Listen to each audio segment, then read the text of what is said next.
I'm Steve Budden. I'm the part owner of Australian Off-Road and the designer and original instigator of Australian Off-Road. I started in June of 2000, so that's about just over 25 years ago. And I started in my carport in Maloney with a $5,000 credit card.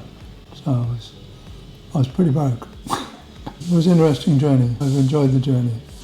How long have you got? We just started, like I said, in my carport, but that progressed pretty quickly to a workshop in Maloney, 3 other people and myself.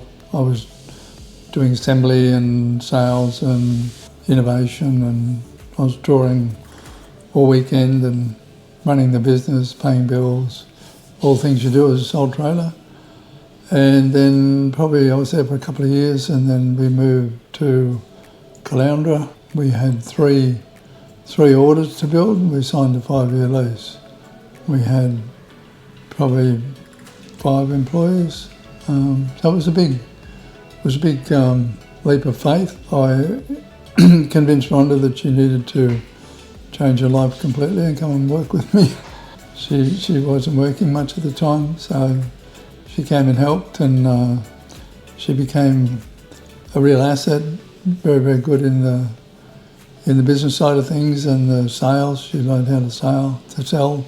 We both learned how to sell, and we read books on marketing and sales and taught ourselves how to sell to people and what you're actually selling. And all the while I was continuously innovating the trailers. We started to hold rallies with customers simply because we had no money to actually advertise. So we decided to do it on the cheap, and we would go camping with our customers, and then they would tell us what they wanted. So we'd innovate the trailers and make new trailers, and they'd tell their friends, and their friends would buy them, and then friends would come along, and it sort of built originally on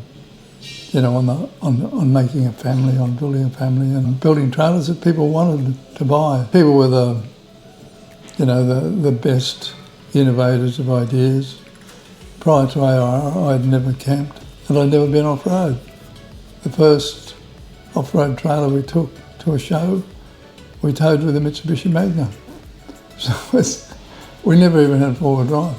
I like to think of myself as very innovative, so I looked around and saw what was available at the time and believed I could do a lot better. And we worked our way into the industry over the early years. We certainly learned how to forward drive. A lot of our customers, took us on outback tours and took us up Fraser Island. We did a lot of work on Fraser Island and down the Victorian High Country, and we started getting a reputation for building good quality trailers, and we concentrated on, because we were innovating all the time, building new trailers.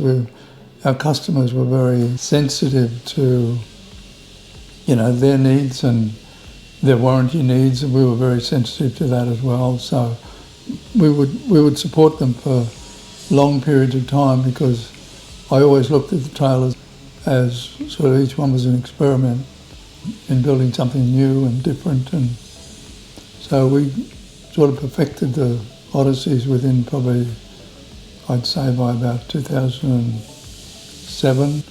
Then the Chinese trailers started coming into the scene, and I could see that the writing was on the wall. We were selling a trailer for $54,000, and they were looking at $20,000. So I sort of thought, well, this isn't going to end well. So we sort of kicked the idea around quite a bit with some people, and I had a very, very good friend named Dennis Butler who talked me into designing the first Quantum. It was his idea.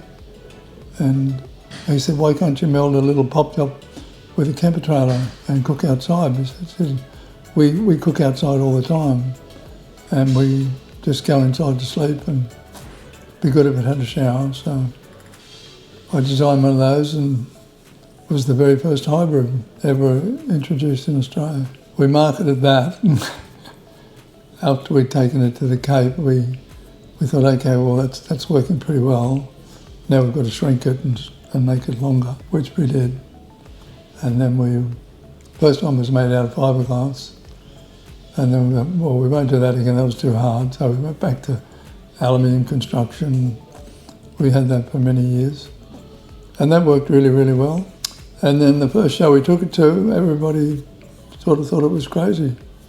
That why would you want to sell a 13-foot pop top for $70,000 when Jayco got one for $20,000? So we kept at it. And first year we probably sold maybe 8 or 10, and then they started to take off, and eventually, probably 5-6 years later, we're up to 12 a month and 150 a year, and it was on top of the market. It was a really good trailer. There's been lots of other people come into that hybrid market. We've innovated different designs, and we've now got a range of 10 designs. We've got 100 employees. They're really good people, and it's a lovely place to be. Got a lot of really good customers that are extremely supportive. It's a great company. It's very enjoyable. We've got our problems. Every company has its problems, particularly in supply. Costs of parts are extremely high. We're forever being challenged by our competitors, which is fine. We've got a good product. We've got a